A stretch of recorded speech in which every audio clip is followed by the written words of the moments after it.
ne sais même pas encore sur quoi je vais bosser, donc bon.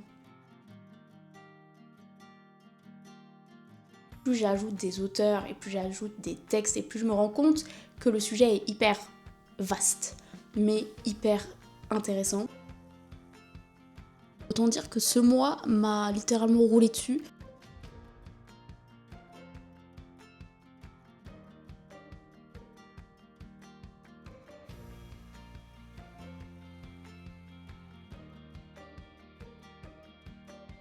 Bonjour à toutes et à tous et bienvenue dans cette nouvelle vidéo. Aujourd'hui on se retrouve pour le premier vlog thèse de toute ma chaîne. Je suis hyper impatiente, j'avais trop hâte de commencer cette série avec vous et de commencer officiellement ma thèse, ce qui est le cas, enfin à un jour près puisque nous sommes le 30 septembre et que mon contrat commence le 1er octobre. Mais bon, j'ai clairement pas attendu le 1er octobre pour commencer à travailler, j'ai clairement pas attendu le 1er octobre pour déjà me rendre à des conférences et à des colloques. Mais disons que début octobre, c'est là que les choses sérieuses commencent.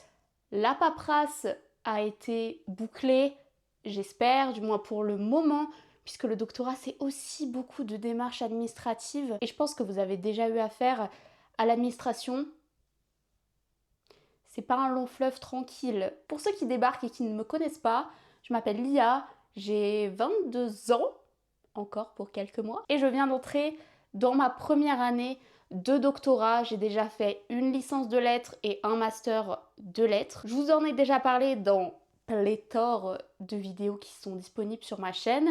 Là, on attaque une nouvelle étape de mon parcours universitaire. Une étape un petit peu étrange puisqu'elle est entre la formation et les études et le taf. Je suis embauchée par mon université et mon laboratoire de recherche pour écrire ma thèse. Mais à côté de ça, on va aussi animer des conférences, des colloques, on va aussi écrire des articles, pourquoi pas des livres également. Mais la thèse, c'est vraiment le gros du travail. On a chacun un sujet bien spécifique sur lequel on va devoir écrire, faire plein de recherches sur ce qui a été déjà fait, proposer nos propres analyses, nos propres interprétations. Moi, je fais ma thèse, si on va un petit peu en entonnoir, en sciences humaines et sociales, en littérature, et mon domaine de recherche, c'est la littérature comparée. Il s'agit soit de confronter plusieurs types de littérature, donc de pays, de langues différentes, ou alors de confronter la littérature à d'autres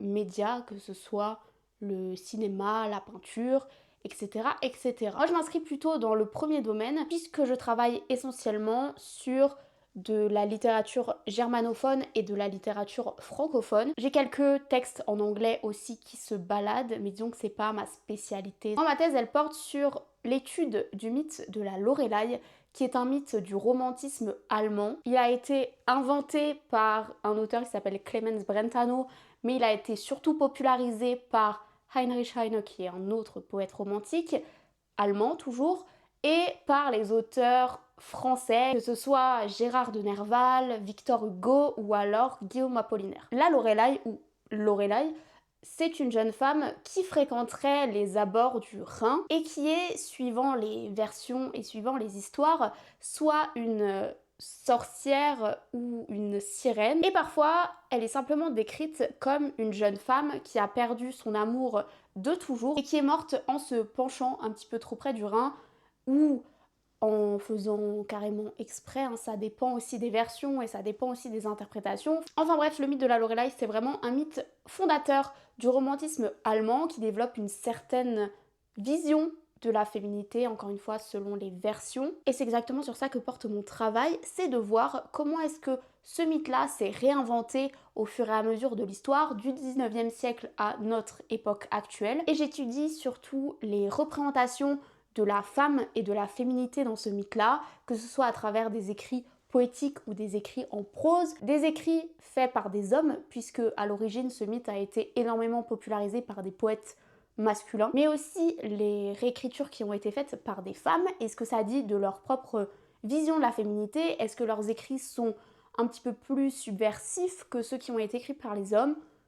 Un joyeux programme. Mon but, c'est vraiment de recenser et d'analyser tout ce qui a été écrit sur ce mythe. Et je vous avoue que c'est pas une mince affaire, puisqu'il n'existe pas trop de recensement exhaustif des apparitions de ce mythe-là. On a Pierre Brunel dans son dictionnaire des mythes féminins qui a un petit peu dressé une chronologie du mythe, mais il y a quand même de grosses lacunes. J'ai déjà trouvé pas mal de textes, mais je suis toujours en recherche et je pense que je vais encore en trouver au fur et à mesure. J'ai déjà travaillé sur ce sujet pour mon mémoire dans le cadre de mon master, mais cette fois-ci je m'intéressais uniquement aux réécritures poétiques et faites par des poétesses après la Seconde Guerre mondiale. C'était quelque chose de très resserré et pour ma thèse j'ai un petit peu ouvert.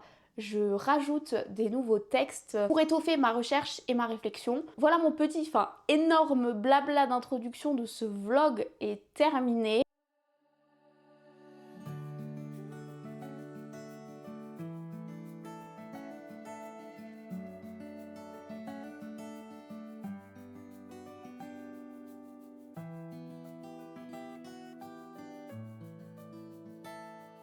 Hello tout le monde, alors on se retrouve, je vous ai pris la semaine dernière pour vous faire la grande introduction du vlog, pour vous expliquer mon sujet de recherche, qu'est-ce que c'était un doctorat, voilà, pour vous mettre vraiment les bases. Et ce que je vais faire, c'est que je me suis mis un petit peu sur mon ordinateur pour répondre encore et toujours à des mails.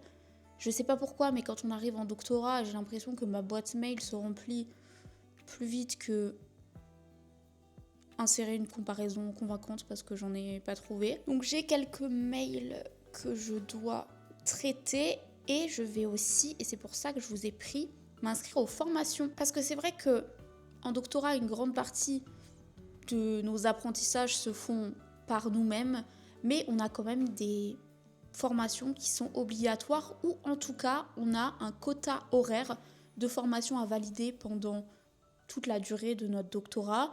Donc nous on est sur une centaine d'heures qui sont séparées entre formations disciplinaires, donc qui ont attrait à nos domaines de spécialisation, la littérature.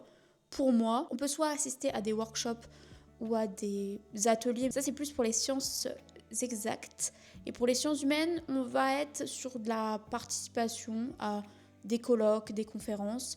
Là par exemple la semaine dernière j'ai fait une journée de conférence sur la thématique mémoire et histoire. On n'est pas totalement sur de la littérature, mais on est sur des questions qui vont être absolument centrales dans mon travail de recherche. Et de l'autre côté, on a les formations qui sont dites transversales et qui là sont un peu plus généralistes et qui vont toucher au monde de la recherche, qui vont toucher à d'autres compétences un petit peu autres. Et on est mélangé avec des doctorants de toutes les années, on est mélangé avec les doctorants de tous les parcours. Mon but, ça va être donc de me rendre sur la plateforme Amétis, qui est un petit peu notre pronote à nous les doctorants, et de feuilleter le catalogue des formations transversales pour en trouver qui peuvent éventuellement m'intéresser. Et il faut s'inscrire parce qu'il y a des quotas et un nombre limite de doctorants pour chaque formation. Et ça va me permettre d'avoir une bonne vision des formations sur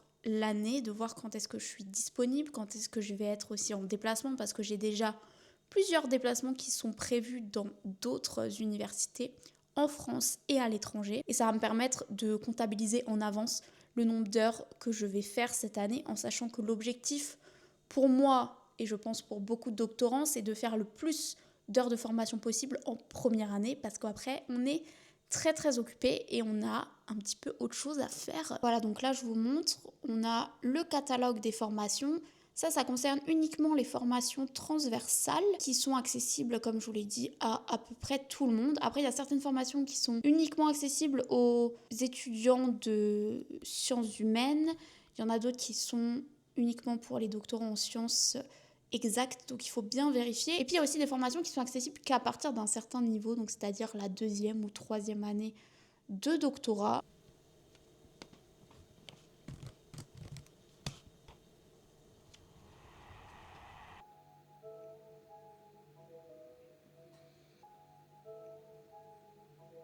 Je crois que j'ai réussi à faire un truc à peu près potable. Donc j'ai fait un tableau, tout simplement, histoire de me retrouver un petit peu et de voir si, comme je vous l'ai dit, il y avait des formations qui se superposaient et donc en choisir une seule des deux. En faisant mes petites recherches, je me suis rendu compte qu'il y avait 2 formations qui étaient obligatoires pour tous les premières années. Donc je m'y suis inscrite, non pas avec plaisir, mais par obligation. Il s'agit d'une formation qui s'appelle Intégrité scientifique dans le monde de la recherche. Donc ça va être un truc un peu général sur la déontologie, l'éthique, etc. C'est une formation de 10 heures, mais elle se déroule en ligne, donc c'est un MOOC. Bon, j'ai envie de dire, c'est un truc assez classique. On a déjà eu des cours dans ce style pour le mémoire notamment, donc je devrais pas être trop dépaysée. Et on a une deuxième formation, pareil, qui est toujours en ligne et qui s'appelle Créer un portfolio, valoriser sa recherche scientifique. Alors, j'ai déjà suivi un module en master de recherche sur cette thématique-là, donc j'espère que c'est pas exactement le même module qu'ils mettent au master de recherche et au doctorant. J'aurais un peu l'impression de perdre mon temps. Après, par contre, là, je sais pas combien d'heures ça va valider. C'est pas précisé sur le site. Donc, on verra en temps voulu. Je me suis également inscrite à la rentrée doctorale qui compte comme une formation et qui est obligatoire pour tous les doctorants. Ça compte comme une formation de 2 heures. Assez cool. Par contre, c'est une dinguerie à quel point toute la vie du laboratoire est en décalé complètement avec le calendrier universitaire. Comme je vous l'ai dit, mon laboratoire a fait sa rentrée début octobre. Le 1er octobre, c'est la rentrée des doctorants. Sauf que la fameuse rentrée doctorale qui, là, du coup, mélange tous les doctorants de tous les laboratoires de notre université, eh bien, elle est le 14 novembre. 14 novembre. C'est un petit peu tard, je trouve, non? Passons aux autres formations auxquelles j'ai candidaté, postulé. Je me suis inscrite au mois de janvier à une journée de formation premier secours pour pouvoir repasser mon PSC1. Alors, le PSC1, je l'ai eu, je crois, quand j'étais en 3e. Donc ça commence un petit peu à dater. Et je trouve que c'est le genre de choses qu'il faut revoir de temps en temps, histoire d'avoir les bons gestes et les bons réflexes. Ça me semble vraiment ultra important et c'est toujours quelque chose qui m'a tenu beaucoup à cœur. Donc quand j'ai vu qu'ils proposaient des journées de formation qui comptaient en plus dans le décompte et qui sont pour le coup, je trouve, vraiment utiles, non pas seulement pour notre vie de doctorant et de futur chercheur / professeur, mais pour notre vie citoyenne, j'ai envie de dire, c'est quelque chose, je pense, qui devrait être obligatoire pour tout le monde. Voilà, je me suis inscrite, alors ce sera pas du tout à l'université, ce sera dans un autre lieu, donc je vais devoir me déplacer, c'est même pas dans la ville dans laquelle j'étudie, donc va falloir prévoir une journée de déplacement. Mais c'est pris en charge par le laboratoire, donc ça devrait aller. Je me suis également inscrite à une journée de formation qui s'appelle Outils de la valorisation pour la recherche en sciences humaines et sociales. Écoutez, c'est une formation de 6 heures. Elle est donnée par une prof que je connais très bien parce que je l'ai eue en licence et en master. Donc je lui fais confiance et je pense qu'elle aura beaucoup de choses à nous apprendre. Et on passe maintenant à 2 formations qui ne sont pas sur une journée, mais qui vont être sur des blocs de 2-3 heures dispatchés tout au long du second semestre. On a d'abord une formation qui s'appelle Connaissance du contexte universitaire et de la recherche en Allemagne. Écoutez, je pense pas besoin de trop d'explications là-dessus. Mon rêve, c'est de déménager en Allemagne et de travailler en Allemagne. Donc je pense que ce module va être plutôt utile. On va parler de tous les financements qui sont possibles pour les chercheurs français lorsqu'ils s'expatrient en Allemagne. On va parler aussi de comment est-ce que fonctionne l'université là-bas parce qu'il y a des choses qui sont un petit peu différentes. C'est une formation de 15 heures qui est regroupée par bloc de 3. Donc je vais devoir m'y rendre plusieurs semaines de suite. Bon là par contre c'est sur mon campus, donc ça devrait ne pas poser trop de problèmes. Et puis pour finir, c'est une formation qui est dispensée par ma directrice de recherche.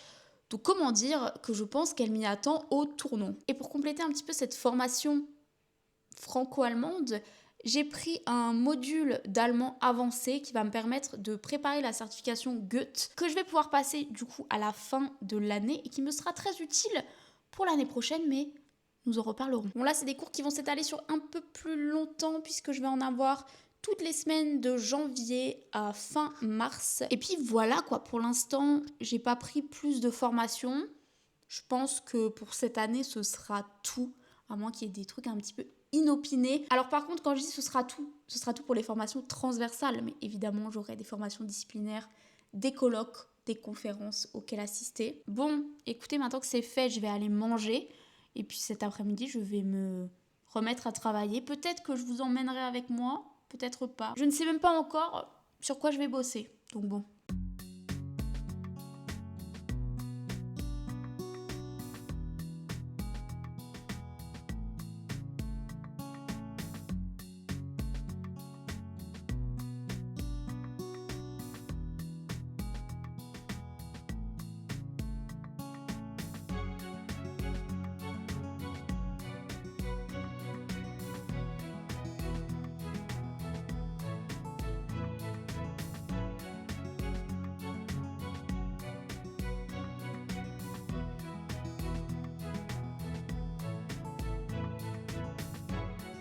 Bon, on est le 30 octobre.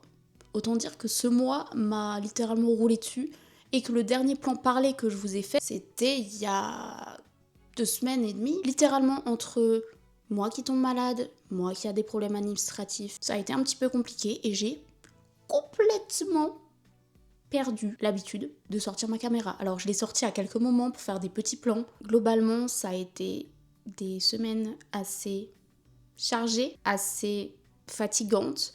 Comme je vous l'ai dit, je suis tombée malade, donc ça n'a pas dû aider non plus. En ce qui concerne mon travail de recherche, ce mois-ci, j'ai pu quand même très bien avancer selon moi. J'ai commencé octobre par faire une espèce de grand état des lieux de ce que j'avais déjà, mon sujet de thèse étant dans la continuité de ce que j'ai pu proposer dans mon mémoire. Il fallait que je remette mon nez dans mes notes, mes recherches et même le rendu final de mon mémoire, histoire de voir ce que j'avais déjà fait, ce que j'ai pu faire, et ce que d'ailleurs m'a conseillé ma directrice de recherche, c'est de construire un tableau récapitulatif, étant donné que je travaille en littérature comparée et que j'ai beaucoup de textes d'auteurs de langues différentes qui n'abordent pas les mêmes aspects du mythe. Il fallait que je centralise un petit peu les informations les plus importantes, donc j'ai pu faire un tableau où je recensais les généralités sur les textes, mais aussi quelques thématiques et axes qui vont être présents dans ma thèse. Comme ça au moins,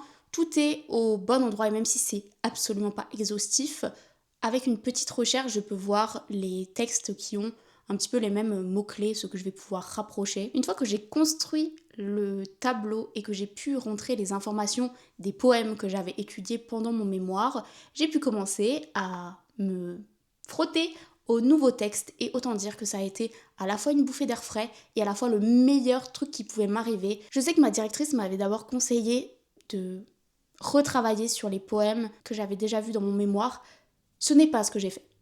Parce que après avoir passé 2 ans sur les 5 mêmes lignes, j'abuse, hein, mais vous voyez ce que je veux dire, les poèmes, on est très vite lassé, c'est pas comme un roman qu'on peut relire avec des passages très différents. Là non, à chaque fois j'avais 10 lignes que je connaissais déjà par cœur, donc je ne pouvais plus me les voir en peinture. Alors je me suis tournée vers d'autres œuvres de mon corpus que je n'avais pas encore explorées et que je vais aborder dans ma thèse. Je me suis tournée vers l'étude de 2 nouvelles, une de Gérard Prévost qui est dans les Contes de la mer du Nord et une qui est dans le recueil Les Locataires d'Anne Richter.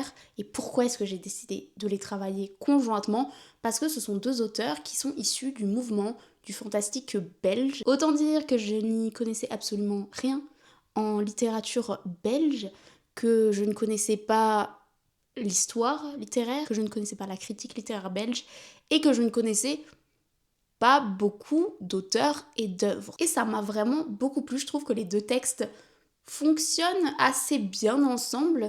Mine de rien, il y a des thématiques ou une façon d'écrire qui est parfois semblable. Et ça m'a permis pendant tout le mois d'octobre d'abord de faire une analyse très précise des 2 nouvelles, que ce soit au niveau des personnages, de l'intrigue, des citations et des thématiques qui me semblaient importantes, mais aussi de lire des articles et des ouvrages sur l'histoire littéraire, la critique littéraire. J'ai un petit peu mélangé. J'ai aussi remis le nez dans Mythocritique de Pierre Brunel, qui est vraiment un de mes ouvrages de référence que j'avais déjà lu pour mon mémoire. Je me suis dit que pour la thèse et avec ces 2 nouveaux textes, j'allais peut-être trouver des nouvelles informations qui allaient m'intéresser ou des nouvelles citations qui pourraient être pertinentes. Donc j'ai remis un petit peu le nez dedans. J'ai pu terminer de ficher Le rapport venu du Rhin, qui est la nouvelle de Gérard Prévost, évidemment avant que j'y revienne, parce que je pense que toute ma thèse, je vais faire le cercle, et ce sera le cercle sans fin des lectures de mon corpus littéraire. Une fois que j'aurai tout terminé une première fois, je les lirai une deuxième fois, troisième fois, etc., etc. Et mine de rien, le fait de découvrir un nouveau texte, ça m'a fait un petit peu penser à d'autres thématiques, d'autres axes qui étaient au final aussi présents dans mon corpus de poèmes de mémoire. Mais si j'avais passé 2 mois dessus, je ne les aurais pas vus. Parfois, il faut aussi lire des choses un petit peu neuves, des choses qui sont toujours dans notre sujet, mais peut-être un petit peu de biais. Là, je suis complètement sur une nouvelle forme d'écriture, un nouveau genre littéraire, puisque je m'attaque à de la nouvelle. C'est quand même pas la même chose que de la poésie, même si on a ce côté très bref et très condensé, où chaque mot va vraiment compter, et chaque mot a un petit peu toute une constellation d'idées et d'autres mots qui ne sont pas dits, mais qui sont sous-entendus. J'ai franchement beaucoup aimé. Là, je suis en train de travailler sur Un soir à Baccarat, qui est la nouvelle d'Anne Richter. J'ai pas encore tout à fait terminé. J'ai l'impression que cette nouvelle-là, elle est beaucoup plus nébuleuse, elle est beaucoup plus dans l'implicite. Mais en tout cas, à la première, deuxième et troisième lecture de la nouvelle d'Anne Richter, je ne suis pas tout à fait sûre d'avoir tout compris, d'avoir compris les tenants et les aboutissants. Donc il va falloir que je me replonge dedans, que je décortique vraiment chaque passage et que je réussisse un petit peu à extirper les différentes significations, parce que j'en suis sûre qu'il y en a plusieurs et qu'il n'y a pas qu'une seule version de l'histoire, vous voyez. En tout cas, c'est un travail qui me passionne. Je suis tellement contente d'avoir appris beaucoup de choses sur la littérature francophone en dehors de la France. La Belgique, c'est quand même pas si loin. Et ce qui est cool avec cette littérature, c'est qu'elle est à la fois influencée par la littérature française, mais aussi très influencée par la littérature allemande. C'est du pain béni pour moi. En plus, on va avoir tout un tas de références et tout un tas de citations d'autres auteurs de mon corpus. Donc encore une fois, j'étais trop contente quand j'ai vu ça. Je suis sur une très bonne lancée et j'ai eu déjà quelques illuminations qui vont être absolument trop cool à exploiter et à détailler. C'est assez fou parce que à la fin de mon mémoire, j'avais un peu l'impression d'avoir fait le tour quasiment, de tourner un petit peu en rond dans les derniers 6 mois. Mais là, je redécouvre complètement mon sujet. Plus j'ajoute des auteurs et plus j'ajoute des textes et plus je me rends compte que le sujet est hyper vaste, mais hyper intéressant. Je vais m'arrêter là pour mon blabla. J'espère que ce premier vlog thèse vous aura plu. N'hésitez pas à me dire en commentaire si vous faites une thèse ou un mémoire, sur quel sujet. Ce serait vraiment hyper intéressant et j'adore discuter avec vous. Donc, si vous êtes vous-même en doctorat ou alors hyper passionné par la littérature et que vous venez de tomber sur cette chaîne, n'hésitez pas à me suivre. Les vlog thèses, ça va être un format qui va revenir. N'hésite pas à s'abonner à la chaîne et à mettre un petit like. On se retrouve bientôt dans une nouvelle vidéo. D'ici là, je vous souhaite de très belles lectures, de très belles recherches, une bonne soirée et une bonne journée. Et je vous dis à bientôt. Salut!